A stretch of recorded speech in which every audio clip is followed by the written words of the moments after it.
She worked 2 jobs and gave up everything she had to help build his dream. She carried the weight, paid the bills, and kept his future alive.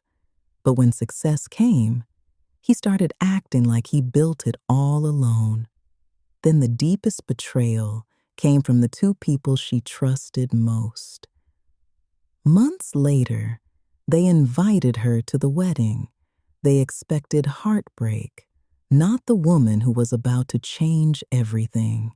The first time Simone Carter walked into her ex-husband's wedding, every person in the ballroom expected her to fall apart. They expected tears. They expected anger. They expected the abandoned wife to look at the billionaire husband who had replaced her with her own best friend and finally understand that she had lost. But Simone had not come to beg for Donovan Carter back. She had come to take back the empire he stole. And before the night ended, the bride would be exposed, the groom would be destroyed, and one legal document would leave an entire ballroom asking the same question: who the hell really built Carter Global? 6 months earlier, the invitation arrived in a cream-colored box. Donovan Carter and Bianca Ellis requested the pleasure of Simone's company at their lavish wedding. Bianca had even added a handwritten message. She hoped Simone had finally accepted that some women were born to build empires, while others were only meant to watch. Simone read the message twice. Then she laughed, because Bianca had no idea that she was preparing to marry a man who did not legally own the empire carrying his name. The newspapers called Simone the discarded first wife. Business reporters said Donovan had generously given her $50 million, the mansion, and several properties. They made her sound like a woman who had married well and walked away rich. Nobody reported that Simone had worked 2 jobs while Donovan chased investors. Nobody mentioned the jewelry she sold. Nobody mentioned the contracts she wrote, the clients she found, or the night she kept the company alive while Donovan slept. To the world, Donovan was a self-made billionaire. To Simone, he was a man standing on top of her sacrifices and pretending he had climbed alone. Simone called the one man Donovan's legal team feared: Malcolm Price. Malcolm had spent 20 years exposing forged contracts, hidden ownership agreements, and wealthy men who believed money could rewrite history. Simone told him she wanted every document connected to Carter Global's creation, every check, every signature, every lie. Malcolm gave her one warning. If Donovan had hidden something inside the company, opening the past could put Simone in danger. Simone looked at the wedding invitation. "They already took everything they thought mattered," she said. "Now I'm taking it back." 12 years earlier, Donovan Carter was not a billionaire. He was a man with $200 in his bank account, a rejected business proposal, and a dream nobody believed in. Nobody except Simone. She worked mornings at a hospital billing office. At night, she managed the front desk of an apartment building. She slept 4 hours when she was lucky. And while Donovan promised that one day she would never have to work again, Simone quietly became the reason his dream survived. That night, Donovan told her the company needed $75,000 by Friday. Without it, Carter Global would die before it was ever born. The jewelry did not come from a luxury store. It came from the women who raised Simone: her grandmother's earrings, her mother's wedding necklace, the gold bracelet her father bought before he died. Every piece carried a memory. But Donovan's dream had become their dream, and Simone believed their future was worth more than the past she could hold in her hands. Simone handed Donovan a cashier's check for $75,000. She did not call it a loan. She did not call it charity. The attorney called it an investment. The founder agreement gave Simone 51% ownership of the company and Donovan 49%. At the time, Donovan smiled and told her the percentages did not matter because they were husband and wife. Simone believed him. When Donovan's car was repossessed, Simone gave him hers. She rode 2 buses to work. She ate vending machine crackers between shifts. She learned payroll during lunch breaks and studied corporate accounting from library books after midnight. Donovan attended investor meetings. Simone made sure he had gas money to get there. People would later call Donovan brilliant, but brilliance did not pay the electricity bill. Simone did. Donovan had spent 6 months trying to impress wealthy executives. Simone found their first 3 clients in one weekend: a beauty supply owner, a neighborhood pharmacy, and a family-run delivery service. She did not use corporate language. She explained how the software would save them time, protect their inventory, and help their businesses grow. They trusted Simone. Those first contracts kept Carter Global alive. Years later, Donovan would tell reporters he had secured them himself. That night, Donovan promised Simone that when Carter Global became successful, her name would stand beside his. He promised she would never be forgotten. He promised nobody would stand beside his. He promised she would never be forgotten. He promised nobody would ever come between them. Simone believed every word.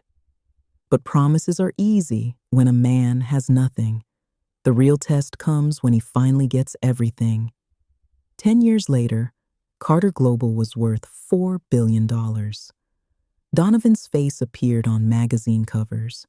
He was praised as a visionary, a genius, a self-made billionaire. Simone stood quietly behind him, holding the financial reports she had prepared, watching strangers celebrate a story that had slowly erased her. At first, she told herself the recognition did not matter. They were married. They were partners. But Donovan had started enjoying the lie. The first time Donovan excluded Simone from a board meeting, he called it an oversight. The second time, he said investors preferred a smaller room. By the 5th time, his assistant stopped pretending. Simone had helped build the company. Now she needed permission to enter it. When she confronted Donovan, he told her she was being insecure. Then he said the sentence that changed how she looked at him. "You're my wife. Why are you worried about business?" Bianca Ellis had been Simone's best friend since college. She knew about the 2 jobs. She knew about the jewelry. She knew Simone had written Carter Global's earliest contracts. When Donovan offered Bianca the position of public relations director, Simone supported her. She thought bringing her best friend into the company would give her someone she could trust. Instead, she invited the betrayal directly into the empire. At the company's anniversary gala, Donovan thanked the investors, the board, and the executive team. He thanked Bianca for reshaping Carter Global's public image. He did not thank Simone. When reporters asked how he built the company from nothing, Donovan smiled and called himself a self-made man. Simone stood beside him wearing a gold gown she had purchased with money from an empire she technically owned. Bianca watched her humiliation. Then she watched Donovan. Later that night, Donovan told Simone he needed to speak privately with investors. Bianca said she had to handle a media problem upstairs. Neither of them knew Simone could see them reflected in the hotel's gold elevator doors. She noticed the way Bianca touched Donovan's sleeve. She noticed how close he stood. But this was her husband and her best friend, so Simone ignored the feeling in her stomach. That was the last night betrayal stood directly in front of her, and she chose not to see it. The first time Donovan crossed the line, he blamed the champagne. The second time, he blamed loneliness. By the third time, he stopped pretending he needed an excuse. Bianca told him Simone did not understand the man he had become. Donovan agreed. He forgot that Simone understood him before there was anything impressive to understand. Bianca continued meeting Simone for brunch. She listened while Simone described the distance in her marriage. She held Simone's hand. She called her sister. Then she assured Simone that nobody could replace the woman who had built a life with Donovan. That same evening, Bianca returned to Donovan's hotel suite. Some betrayals begin with desire. Bianca's began with envy. At a private company dinner, Simone saw Bianca wearing a necklace she recognized immediately. Her mother's wedding necklace, the same necklace Simone had sold to finance Carter Global. Donovan had secretly purchased it back years earlier, but he had not returned it to his wife. He had given it to her best friend. When Simone asked where Bianca got it, Bianca smiled and claimed it came from an estate sale. Donovan said nothing. His silence told Simone everything. The truth appeared because Donovan's private account accidentally synced to the tablet in their kitchen. Photographs from hotels, private vacations, Bianca wearing Simone's jewelry. Then Simone found a video. Bianca laughed into the camera and said Simone still believed she was helping save the marriage. Donovan's voice answered from behind the phone. "She'll understand eventually." Simone watched the video twice. She did not scream. She did not throw the tablet. She sent every piece of evidence to a secure account. Then she waited. Donovan and Bianca entered the mansion together shortly after midnight. They were laughing. Then they saw Simone sitting behind Donovan's desk. She looked at her husband. Then she looked at the woman who had called herself family. "Why is she here?" Donovan said they needed to talk. Bianca told Simone to remain calm. Simone slowly stood. "You don't get to tell me to remain calm in my own damn house." Bianca crossed her arms and delivered the second betrayal. "It isn't."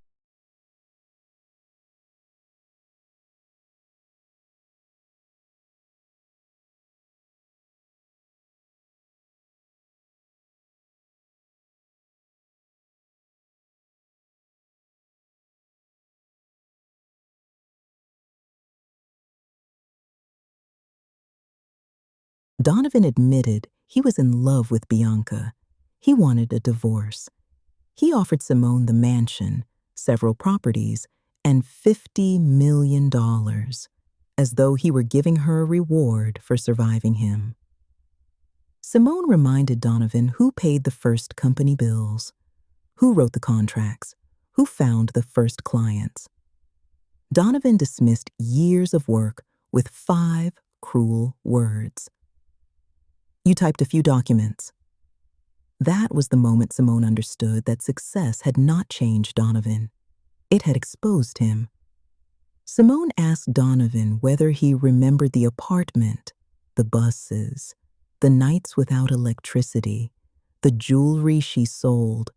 Donovan said he appreciated what she had done.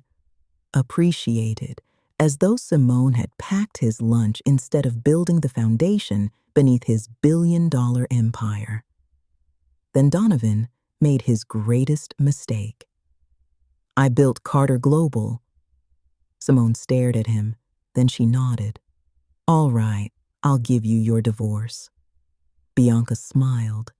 Neither of them understood why Simone suddenly looked so calm. The divorce became entertainment. Reporters called Simone bitter. Bianca was described as Donovan's glamorous new beginning. Donovan's attorneys offered Simone $50 million and assumed she would disappear. Simone signed the agreement, but hidden inside the settlement was one sentence Donovan's legal team overlooked. The agreement divided marital property. It did not surrender any corporate ownership Simone possessed before the marriage ended.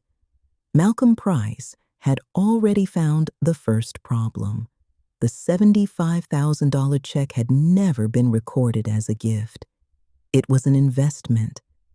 The original founder agreement gave Simone 51% ownership. Donovan owned 49%. Every company created from Carter Global's original assets was legally controlled by Simone. There was only one reason nobody knew. Someone had buried the agreement. The founder agreement was only the beginning. Over the years, Carter Global transferred assets into subsidiaries. Every transfer required approval from the majority owner, Simone. Her signature appeared on 43 authorization forms. She had not signed a single one. Someone inside Carter Global had forged her name, moved billions of dollars, and helped Donovan build an empire he did not legally control. Then Malcolm found 3 shell companies connected to Bianca Ellis. Simone looked at the documents. "This greedy bitch wasn't only sleeping with my husband." Malcolm nodded. "She was stealing your company." The shell companies led to Carter Global's chief financial officer, Terrence Cole. Terrence had approved the asset transfers. He had access to Simone's old records. And he'd been meeting Bianca after hours for months. At first, Simone believed Terrence was helping Bianca protect Donovan. Then Malcolm recovered encrypted messages proving something worse. Bianca and Terrence planned to destroy Donovan after the wedding. Bianca intended to marry Donovan. After the wedding, she would convince him to transfer additional shares. Then she and Terrence would expose the forged signatures. Donovan would either resign or face prison. Bianca would walk away with money, influence, and control. She had betrayed Simone. Now she was preparing to betray Donovan too. Simone leaned back in her chair. "So she invited me to watch her marry a man she plans to destroy." Malcolm answered carefully. "She invited you because she believes you are finished." Simone looked at Bianca's messages. "Let her." That night, Simone returned home and found her office destroyed. Nothing expensive had been taken. The intruder ignored cash, jewelry, and electronics. They searched only for documents connected to Carter Global. Simone heard movement near the terrace. By the time she reached the open doors, the person was gone. But a muddy shoe print remained on the white marble floor. Someone knew she had found the founder agreement. The following night, a black SUV followed Simone from Malcolm's office. It stayed behind her through 4 turns. When she changed lanes, it changed lanes. When she slowed down, it slowed down. Simone called Malcolm without taking her eyes off the mirror. He told her not to go home. The SUV disappeared only after Simone pulled into a police station parking lot. For the first time, the fight for the company no longer felt like business. It felt personal. Malcolm wanted Simone to stay away from the wedding. The investigators already had enough evidence to stop the asset transfers. But Simone understood Bianca. Bianca needed an audience. She wanted Simone seated in the ballroom while she took the husband, the lifestyle, and the company. Simone placed the wedding invitation beside the founder agreement. Then let's give her the show she asked for. On the morning of the wedding, Bianca prepared to marry the man she had stolen from her best friend. She wore Simone's mother's necklace as her something borrowed. But Bianca was nervous. Terrence had stopped answering his phone. The encrypted drive was missing, and an anonymous message had warned her that the past was coming to the wedding. For the first time, Bianca wondered whether Simone knew more than she should. Donovan received an envelope 30 minutes before the ceremony. Inside was a copy of the original founder agreement. Across the bottom, someone had written one sentence: "Ask your bride what she did with Simone's signatures." Donovan called Bianca. She refused to answer. He could have stopped the wedding. He could have demanded the truth. Instead, Donovan slipped the paper inside his jacket. Pride had already cost him his marriage. Now it was about to cost him everything else. Simone did not dress like a rejected wife. She dressed like an owner attending a meeting. Malcolm carried the injunction. The investigators had the financial records. The board members had received private copies of the evidence. Every person necessary to dismantle Donovan and Bianca's plan was already on the way. Simone looked at herself in the mirror. She had spent years standing behind Donovan. Tonight, the entire room would be forced to look directly at. The wedding was designed to be seen. Politicians sat beside celebrities, executives filled the front rows. A streaming company recorded every angle. Bianca wanted the world to witness her victory. She walked down the aisle wearing Simone's necklace and smiling at a man she planned to destroy. Donovan watched her approach while the founder agreement burned like a warning inside his jacket. Her. Then Simone entered. The room became silent. Bianca's smile tightened. Donovan forgot the vows waiting in front of him. Simone did not look broken. She looked like the only person in the ballroom who knew exactly how the night would end. She took the empty chair in the third row. Bianca met her eyes and smiled. Simone smiled back. That was when Bianca finally became afraid. Malcolm Price entered the ballroom carrying an emergency injunction.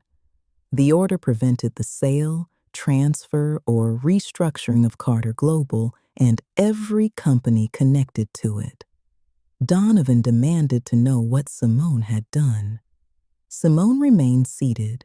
Bianca called for security. When two guards approached Simone, she looked up calmly.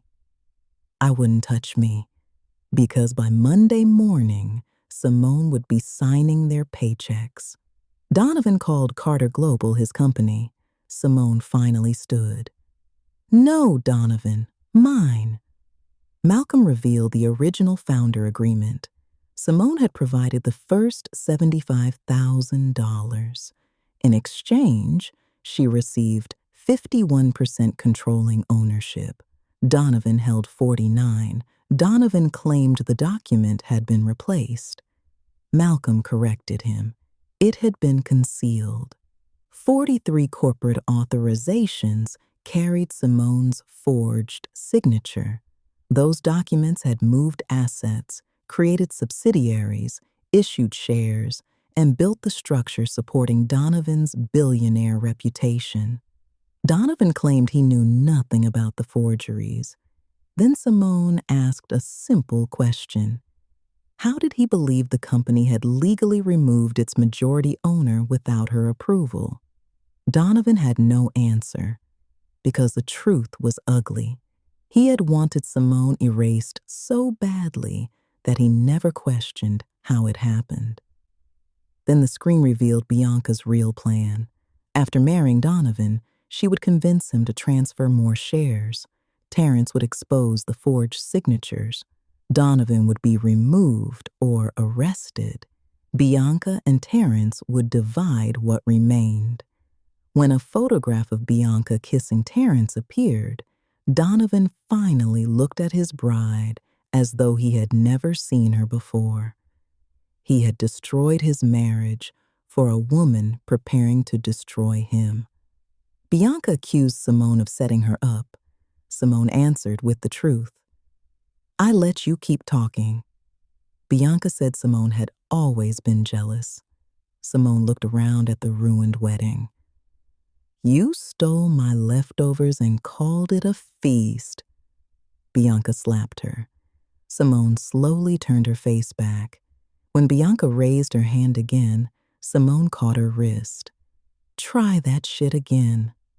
Then Donovan approached Simone and said he had made a terrible mistake. Simone looked at the man who had humiliated her. "A mistake is forgetting an anniversary. You lied for a year, slept with my best friend, and stole credit for my work." Donovan claimed he still loved her. Simone shook her head. "You loved what I did for you." Then she asked the question the entire ballroom had been waiting to hear. "Who built Carter Global?" Donovan tried to say they built it together. Simone stepped closer. "Try again." His voice broke. "You built the company." Simone held his gaze. "Damn right I did." Terrence claimed there was a second agreement, a document created during Carter Global's first restructuring. According to Terrence, the agreement gave someone outside the marriage a hidden interest in the company. But the file was missing. The records vault showed signs of forced entry. Someone had reached it before Simone and Malcolm, and the security footage from that night had been erased. Investigators questioned Donovan for 6 hours. He denied authorizing the forged signatures. He denied knowing about the shell companies, but he admitted something Simone had never known. Years earlier, Donovan had secretly promised Terrence a portion of Carter Global if he helped remove Simone from the company's ownership records. Donovan claimed the agreement was never completed. Terrence claimed otherwise. For the first time, Donovan was not only exposed as a cheating husband, he was facing the possibility that he had participated in stealing his wife's company. Bianca offered Simone a deal. She would reveal where Terrence hid the second agreement if Simone helped reduce the charges against her. Simone asked why she should trust her. Bianca answered honestly for the first time. "Because Terrence will kill the company before he lets you control it." Bianca claimed Terrence had stored evidence inside an abandoned Carter Global warehouse.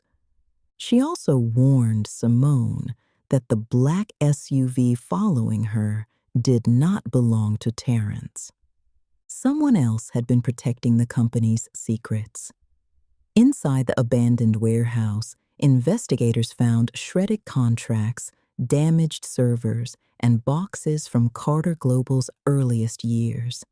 Someone had tried to destroy the records, but one locked metal cabinet survived.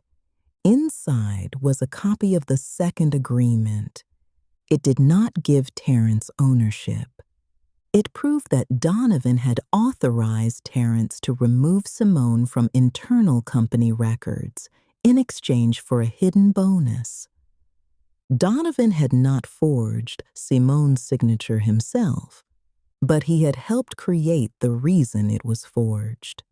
The board prepared to vote Simone into the chief executive position. Then Donovan entered.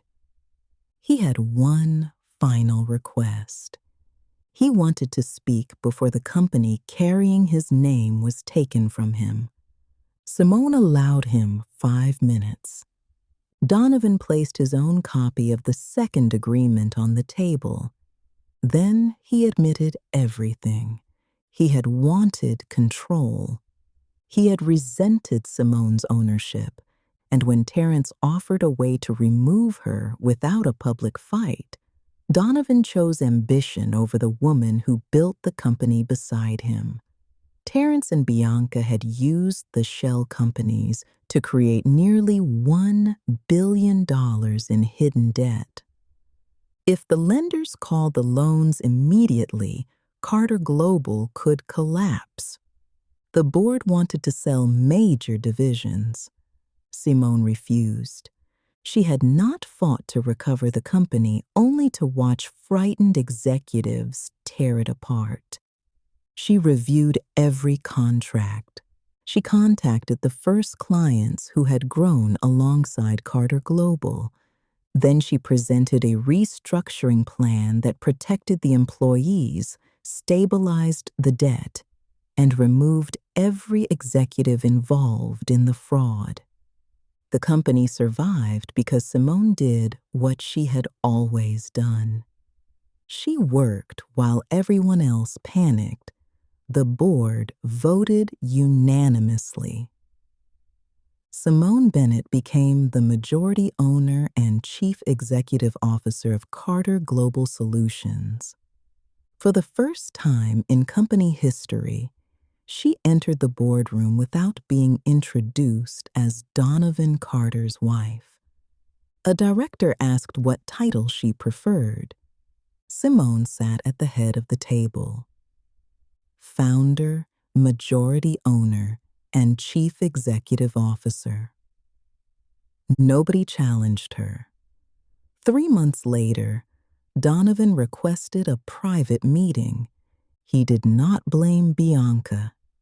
He did not blame Terrence. He finally admitted that he had convinced himself being the public face made him the reason Carter Global succeeded. He apologized for cheating, for the divorce, for erasing Simone's work. Then he asked whether they could begin again. Simone answered immediately, no. Donovan asked whether it was because of Bianca. Simone looked him in the eyes. It's because of you. 1 year later, the company reached the highest valuation in its history. Simone renamed the expanding corporation Bennett Global Enterprises. She launched a billion-dollar funding initiative for Black women whose work had been ignored, minimized, or credited to someone else. At the celebration gala, a reporter asked who truly built the empire. Simone looked at a photograph from the old apartment. Donovan stood in front of the first prototype. Behind him, Simone sat at the kitchen table surrounded by payroll records, contracts, and unpaid bills. For years, the world had focused on the man standing in front. Now they finally saw the woman working behind him.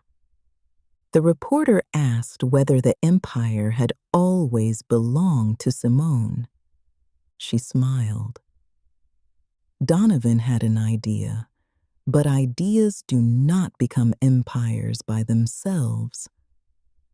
Empires are built by the people who sacrifice, the people who invest, the people who organize, protect, and keep working when the dreamer wants to quit. Simone looked over the city she once crossed on 2 buses after working 18-hour days. It was always mine, she said. I just finally stopped letting somebody else take the credit. Later that night, Simone returned to her office alone. On her desk was an envelope with no return address. Inside was an old photograph of Donovan, Terrence, and a third unidentified man standing outside Carter Global's first office. Written across the back were 7 words. You uncovered the company. Now uncover the family. Simone looked toward the dark skyline. The marriage was over. The empire was hers. But the secrets were not finished. Please like, share, and subscribe.